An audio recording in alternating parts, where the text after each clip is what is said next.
আসসালামু আলাইকুম এভরিওয়ান, আশা করছি তোমরা সকলেই ভালো আছো। আমরা চলে এসেছি ফ্রি ফায়ার ওয়ার্ল্ড সিরিজ বাংলাদেশের ক্ল্যাশ স্কোয়াড রাউন্ড। এখানে অংশগ্রহণ করবে সর্বমোট 8টি টিম, আর এই 8টি টিম প্রথম সপ্তাহ থেকে নির্বাচিত হয়েছে। প্রথম সপ্তাহের পয়েন্টস টেবিলে যারা টপ 8-এ ছিল তারা চলে এসেছে ক্ল্যাশ স্কোয়াড রাউন্ডে। এই ক্ল্যাশ স্কোয়াড মুডের প্রথম ব্যাটেলটাই হয়েছিল রেড হক্স এবং বাংলাদেশ টপ 1-এর মধ্যে। একটা মুহূর্তও মিস করো না, প্রত্যেকটি রাউন্ডের সবগুলো ফাইট দেখার জন্য অবশ্যই ভিডিওটি শেষ পর্যন্ত দেখতে থাকো। আজকের ভিডিওতে লাইক এম থাকবে 3000, আশা করছি তোমরা পূরণ করে দিবা। আর আমরা 20,000 সাবস্ক্রাইবারের খুবই কাছাকাছি আছি, তো অবশ্যই চ্যানেলটি সাবস্ক্রাইব করে তারপর ভিডিওটি দেখা শুরু করো। প্রথম ম্যাচটা হয়েছিল বারমোড়া ম্যাপে এন্ড প্রথম রাউন্ডটা হয়েছিল মিলে। তো প্রথমে কিন্তু কেউ কারো দিকে রাজ দেয় না, যার যার পজিশন ধরে সবাই বসে ছিল। এরপর জোন যখন প্রায় অনেকটাই ক্লোজ হয়ে গেছে তখন নেজাদ এখানে রাত ভাইয়ের খুবই কাছাকাছি চলে গেছিল। হ্যান্ডশট গান দিয়ে একটা শট লাগায়, সে কিন্তু পিছন দিকে চলে আসে। এরপর নেজাদ প্রান্তদাতার দিকে স্কিল ব্লকার মারা দেয়, ব্লেড সাথে সাথে রাজ দিয়ে নক করে দেয় হ্যান্ডশট গান দিয়ে। মেহেদী প্রাইমকেও নক করে দিছে কুট্টুস, আর দুইটা প্লেয়ার ছিল রাত ভাইরাও নক করে দিছে ফ্লিকার, এন্ড লাস্ট প্লেয়ার ছিল মাহফুজ ভাই, তারাও শেষ করে দেয় ফ্লিকার। এর সাথে প্রথম রাউন্ডটা জিতে যায় রেড হক। তো চলে যাবো সেকেন্ড রাউন্ডে। আগের রাউন্ডের মতো আমরা আবারও দেখতে পাই কেউ কারো দিয়ে কিন্তু ফুল ভাবে পুশ করছিল না, তবে বাংলাদেশ টপ 1-এর খুবই কাছাকাছি রেড হক্সের প্লেয়াররা চলে আসছিলেন। জোন যখন প্রায় ক্লোজ অবস্থা, আর এসকে প্লেয়াররা রাজ দিয়ে দেয় নেজাদ এবং ফ্লিকারে করে দেয় নক মেহেদী প্রাইম, বাট জোনে সে হয়ে যায় না। 2v3 সিচুয়েশন, ব্লেড যে উজি দিয়ে নক করে দেয় প্রান্ত দাদাকে, এন্ড রাত ভাই চলে আসছিল, রাত ভাইরা নক করে দিছে। ব্লেড যেন থামছিল না, তার কত এসপি ওইটা দেখার কোনো টাইম নাই। সাথে সাথে মাহফুজ ভাইয়ের দিকে রাশ, এন্ড মাহফুজ ভাইরাও করে দেয় শেষ। এর সাথে লাগাতার 2 রাউন্ড জিতে যায় রেড হক। নাম্বার রাউন্ড ফ্যাক্টরি রাউন্ডে চলে যাব। এখানে রাত ভাই আর ফ্লিকার কিন্তু একদমই কাছাকাছি ছিল, আর দুইজনে কিন্তু দুইজনের স্পট করছে। জোন যখন টান দেয় রাত ভাই এখানে পজিশন চেঞ্জ করতে যায়, বাট ফ্লিকার তখনও এখানে ছিল। এখানে হেডশট দিয়ে নক করে দেয় রাত ভাইকে, তবে ফ্লিকার এদিকে পুশ করে না, এন্ড আরএসকে এর বাকি প্লেয়াররা ওই দিক দিয়ে আর পুশ করে না, কারণে ইজিলি ওইখানে রাত ভাইকে রিভাইভটা দিয়ে দেয়। জোন মুভ হওয়ার সময় দেখা যায় আরএসকে এর সাইডে জোন ছিল বাংলাদেশ টপানকে সামনে এগোতে হবে। সামনে যখনই আগায় নেজাদ মাইরা দেয় স্কিল ব্লকার, পরপরই আবার নেজাদের গ্রেনেড, আর রাত ভাই ওয়াইটি হয়ে যায় ন। বাংলাদেশ টপানের 3টা প্লেয়ারই একদম কাছাকাছি পজিশনে ছিল, তাদের দিকে 3জন প্লেয়ার এক সাইড দিয়ে আরএসকে প্লেয়ার রাত দিয়ে দূর থেকে নেজাদ দিতেছিল কভার, এন্ড এক এক করে বাংলাদেশ টপানের 3টা প্লেয়ারই শেষ, এন্ড আরো একটা রাউন্ড জিতে যায় রেড হক্স। এরপর 4 নাম্বার রাউন্ডে তোমরা খেয়াল করলে দেখবা বাংলাদেশ টপানের 3টা প্লেয়ার কিন্তু একদম মিডলে চলে আসছে, আর দূর থেকে কভার দিচ্ছিল রাত ভাই ওয়াইটি। অন্যদিক দিয়ে নেজাদ আবার ব্লেড রে উঠায় দিছে একদম চালের উপরে, উপর থেকে এখানে রাত ভাই ওয়াইটির একটা বিএসকে শট লাগায় দেয়, এন্ড রাত ভাই ওয়াইটি ফ্লিকার রাও স্পট করে নাই। ফ্লিকার পুরোটা ঘুইরা কিন্তু একদম পিছন দিক দিয়ে চলে আসা রাত ভাই ওয়াইটি কে করে দেয় শেষ, অর্থাৎ 3v4 সিচুয়েশন হয়ে যায়। বাংলাদেশ টপানের 3টা প্লেয়ারই কিন্তু একদমই কাছাকাছি পজিশনে ছিল। কুট্টুস একদমই কাছাকাছি চলে আসছে, কুট্টুস একটা স্নাইপার শট, এন্ড সাথে সাথে রাজ দিয়ে মাহফুজ ভাই করে দেয় কুট্টুসের নক, এন্ড কিলটাও তুলে নেয়। অর্থাৎ দুই সাইড থেকেই একটা করে প্লেয়ার নাই। 3v3 সিচুয়েশন, ব্লেড আবার চালের উপরে উঠায় দেয় নেজাদকে। জোন ছিল এবার বাংলাদেশ টপ 1-এর দিকে, টান দেওয়ার সাথে সাথে ব্লেড দিয়ে দেয় রাশ, আবার উপর থেকে কভার দিতেছিল নেজাদ, এন্ড রাশ দিয়ে প্রথমে M18 দিয়ে নক করে দেয় প্রান্ত দাদাকে, কম স্পিনে আবার নক করে দেয় মেহেদী প্রাইমকে, এন্ড শুধুমাত্র লাস্টে ছিল মাহফুজ ভাই। সে দুইটা নক বের করলেও দূর থেকে ফ্লিকার শেষ করে দেয় মাহফুজ ভাইকে। এরই সাথে 4 নাম্বার রাউন্ডটাও জিতে যায় রেড হক। এরপর চলে যাব 5 নাম্বার রাউন্ডে, এন্ড 5 নাম্বার রাউন্ডে সবাই কিন্তু সবার পজিশন ধরে বসে ছিল, কেউ কারো দিকে যাচ্ছিল না, তবে আরএসকে প্লেয়াররা টানা 4 রাউন্ড জিতে তার একটু আলাদা জোশে ছিল, তার কারণে শেষ পর্যন্ত তারাই একটু এগিয়ে আসে। কিন্তু অন্য দিক দিয়ে মেহেদী প্রাইম ফ্লিকারে করে দেয় নক, কুট্টুস আবার নক করে দেয় প্রান্ত দাদাকে, এন্ড ওইদিকে ফ্লিকারে ক্লিয়ার দিয়ে দিচ্ছেন কুট্টুস, আবারও রাত ভাইকেও শেষ করে দিছে। ব্লেডের গ্রেনেডে মাহফুজ ভাই শেষ, শুধুমাত্র একা মেহেদী প্রাইম ছিল, মেহেদী প্রাইমকেও কুট্টুস শেষ করে দিছে, অর্থাৎ কুট্টুস এই রাউন্ডে ট্রিপল কিল করে পুরো রাউন্ডটা করে নেয় রেড হক্সের। চলে যাব 6 নাম্বার রাউন্ডে। রাউন্ড শুরু না হতেই আরএসকে প্লেয়ারদের রাশ, এন্ড রাত ভাই ওইটি এখান থেকে ফল ব্যাক নেওয়া শুরু করে, তার অনেকটাই ড্যামেজ দিয়ে দিছিল, একটু এইচপির জন্য সে বেঁচে যায়। তো সেখানে কভার ফাইট নিতেছিল, তবে এখানে একটু সে পিছন দিকে চলে আসে, বাট রাত ভাই ওই লো এইচপি নিয়ে আবার চলে আসে কুট্টুসের কাছে, এন্ড কুট্টুস নক করে দেয় ম্যাক্স 7 দিয়ে রাত ভাই ওয়াইটিকে, এন্ড এদিকে প্রান্ত দাদা মেহেদী প্রাইম দুইজনই নক, শুধুমাত্র একা ছিল মাহফুজ ভাই, তারে শেষ করে টানা লাগাতার 6টা রাউন্ড জিতে প্রথম ম্যাচটা জিতে যায় রেড হক্স। তো প্রথম ম্যাচে এমভিপি হয়েছিল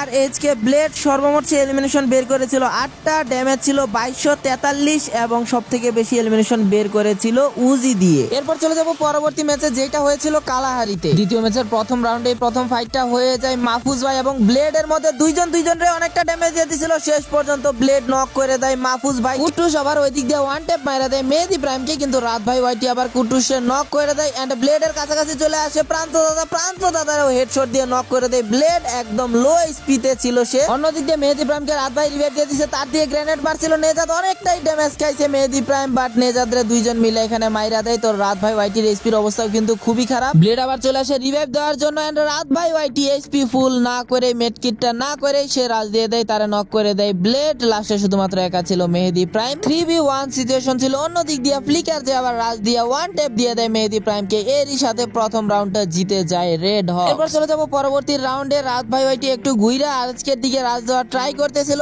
কিন্তু এখানে রাত ভাই ওয়াইটিকে স্পট করে ফেলে ব্লেড নক করে দেয় রাত ভাই ওয়াইটিকে P90 দিয়ে, সাথে সাথে দিয়ে দেয় ক্লিয়ার। একটা জিনিস খেয়াল করলাম, আরএসকে প্লেয়াররা এমন এমন অ্যাঙ্গেল বার করতেছিল যার কারণে বাংলাদেশ টপ ওয়ানের প্লেয়ারদের একটু বেশি সমস্যা হচ্ছিল। বাংলাদেশ টপ ওয়ানের এখানে তিনটা প্লেয়ারই একদমই একসাথে কাছাকাছি পজিশনে ছিল, যার কারণে পিছন দিক থেকে আবার জোন টান দিতেছিল। এই সুযোগটা নিয়ে আরএসকে প্লেয়াররা দুইটা প্লেয়ারই শেষ করে দিচ্ছে। লাস্টে ছিল মেহেদি প্রাইম, মেহেদি প্রাইমরে শেষ করে আবারও আরেকটা রাউন্ড জিতে যায় রেড হক। এরপর চলে যাবো 3 নাম্বার রাউন্ডে, যেখানে আরএসকের কুটুস একদমই কাছাকাছি চলে আসছিল বাংলাদেশ টপ ওয়ানের। প্রথমে এখানে প্রান্ত দাদা দেখে ফেলেন, সাথে সাথে ফুল স্কোয়াড একসাথে রাশ এন্ড কুটুস নক হয়ে যায় মাহফুজ ভাইয়ের কাছে, সাথে সাথেই তারে ক্লিয়ারটা দিয়ে দেয়। ফার্স্ট নকটা বের করে বাংলাদেশ টপ ওয়ান অনেকটাই মোমেন্টাম পেয়ে যায় ম্যান পাওয়ারে। বাংলাদেশ টপ ওয়ানের প্রত্যেকটা প্লেয়ারই কিন্তু কাছাকাছি পজিশনে ছিল। নেজাদের গ্যানেটটা যদি পারফেক্ট হইতো পুরো স্কোয়াডের সবাই কিন্তু এখানে ড্যামেজ খাইতো, বাট তেমন কিছু হয় না। আবার উপর থেকে ব্লেড ওয়ান ট্যাপ দিয়ে দেয়। ব্লেডের কাছে ডেজার্ট থাকার কারণে সে আর গ্লোয়ালটা ডিস্ট্রয় করতে পারে না, যার কারণে মেহেদি প্রাইমকে এখানে রিভাইভটা দিয়ে দেয়। ফ্লিকারের খুবই কাছাকাছি চলে আসছিল মাহফুজ ভাই, মাহফুজ ভাই একটা শট লাগাই দেয় বিএসকে, আবার দূরে থাকা প্রান্ত দাদারও একটা শট লাগাইলো, প্রান্ত দাদা নক করে দেয় ফ্লিকারকে এন্ড নেজাদরে নক করে দেয় রাত ভাই ওয়াইটি। লাস্টে শুধুমাত্র একা বেঁচে ছিল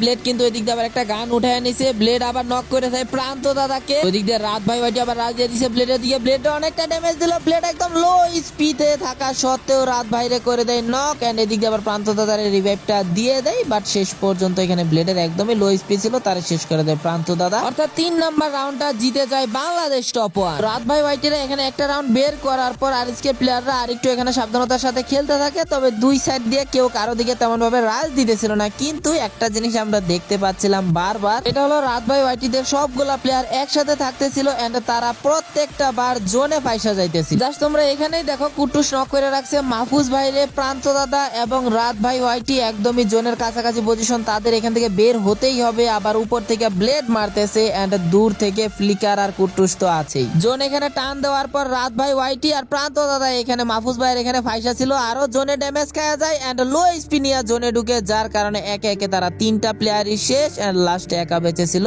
one and only Mehedi Prime and Mehedi Prime কেও শেষ করে দেয় ব্লেড। এরই সাথে 4 নাম্বার রাউন্ডটা জিতে যায় রেড হকস এন্ড ম্যাচের রেজাল্ট হয়ে যায় 3-1। 5 নাম্বার রাউন্ডে আমরা দেখতে পাই স্টার্টিং এ সবার আগে এখানে কুটুস যায় গ্লোয়াল বসায়া উঠায় দেয় ফ্লিকারের একদমই উপরে। এমন একটা পজিশন পাইছে এখানে ফ্লিকার কিন্তু একদম ভালোভাবে কভার দিতে পারবে, তো ফ্লিকারের উপরে উঠানোর পর ব্লেড আস্তে আস্তে রাজ দেওয়া শুরু করে। বাংলাদেশ টপ ওয়ানের প্লেয়াররা 1-1-2 সিস্টেমে বসে আছে, আবার এদিকে ব্লেড দিয়ে দেয় রাশ, তো ব্লেড এখানে রাজ দিল, সে কিন্তু দেখতে পারে নাই রাত ভাই ওয়াইটিকে, তো রাত ভাই ওয়াইটি সুযোগ নিয়ে এখানে নক করে দেয় ব্লেডকে, কিন্তু নেজাত সাথে সাথেই যায় গ্লোয়ালের কভার বানায় দিয়ে দেয় রিভাইভ এন্ড অন্য দিক দিয়ে কুট্টু শো চলতেছিল, সে মাহফুজ ভাইরে নক করে দেয়, প্রান্ত দাদারেও নক করে দেয় ওয়ান শট গান দিয়ে। তো রাত ভাই ওয়াইটিদের আর মাত্র 2টা প্লেয়ার ছিল, উপর থেকে মেহেদি প্রাইমকে নক করে দেয় ফ্লিকার এন্ড লাস্টে ছিল শুধুমাত্র রাত ভাই ওয়াইটি, তারে শেষ করে দেয় নেজাত। এরই সাথে 5 নাম্বার রাউন্ডটাও জিতে যায় রেড হক। চলে যাবো 6 নাম্বার রাউন্ডে এন্ড শুরুতে আমরা দেখতে পাই ব্লেডের সামনে কিন্তু 2টা প্লেয়ার ছিল, রাত ভাই এবং প্রান্ত দাদা এন্ড প্রথমে ব্লেড এখানে হালকা একটু ড্যামেজ দেওয়ার সাথে সাথে রাশ ওয়ান শটগান দিয়ে নক করে দেয় রাত ভাই ওয়াইটিকে। প্রান্ত দাদা ফল ব্যাক নেওয়ার চেষ্টা করে, কিন্তু লাফায় লাফায় প্রান্ত দাদারেও করে দেয় নক। মাহফুজ ভাই এখানে কাউন্টার অ্যাটাক করতে থাকলেও এখানে আরএসকে 3টা প্লেয়ারই এখানে ছিল,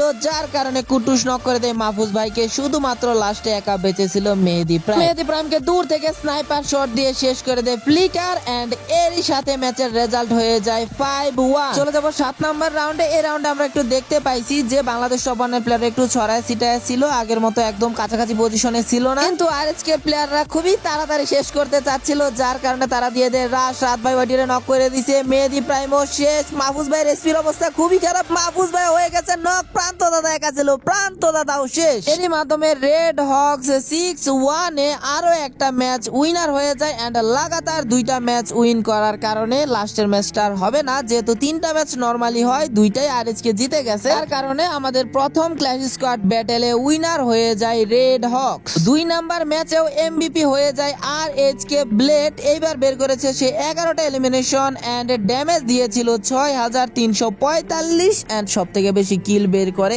M590 দ্বারা। তো যাই হোক, এভাবে শেষ হয় আমাদের প্রথম ব্যাটেলটা, যেখানে এখানে বাংলাদেশ টপ 1 আর আরএচকে এর ফাইটের মধ্যে 2-0 জিতে যায় রেড হক্স। এই ব্যাটলটা একদমই একতরফা ভাবে আরএচকে জিতে গেছে। তো পরবর্তী ফাইটটা হবে জো ব্রেকার্স এবং টিম ডিকে এর মধ্যে। আমি এই সময় যখন ভয়েস ওভার করতেছি তখন অলরেডি জো ব্রেকার্স আর টিম ডিকে এর ম্যাচ শুরু হয়ে গিয়েছে। তো আমিও কিছুক্ষণ পর ওই ম্যাচটা শেষ হলে সাথে সাথে ওই ম্যাচটার ভয়েস ওভার করে তোমাদের কিছুক্ষণের মধ্যেই ভিডিওটা দিয়ে দিব। এই প্রথম ব্যাটেলটাই তোমাদের সব থেকে বেশি ভালো লেগেছে কার গেম প্লে অবশ্যই কমেন্ট করে জানিয়ে দিও। এই ভিডিওটা এখানে শেষ করছি, কেননা আবার জো ব্রেকার্স এবং টিম ডিকে এর ভিডিও বানানোর জন্য বসতে হবে, তাই আর দেরি করলাম না। পরবর্তী ব্যাটেল গুলো মিস করতে না চাইলে অবশ্যই চ্যানেলটি সাবস্ক্রাইব করে বেল নোটিফিকেশনটা অন করে রাখো। দেখা হচ্ছে কিছুক্ষণ পরই আবার আরেকটা ভিডিওতে। ভালো থেকো, সুস্থ থেকো, সাবধানে থেকো। আল্লাহ হাফেজ।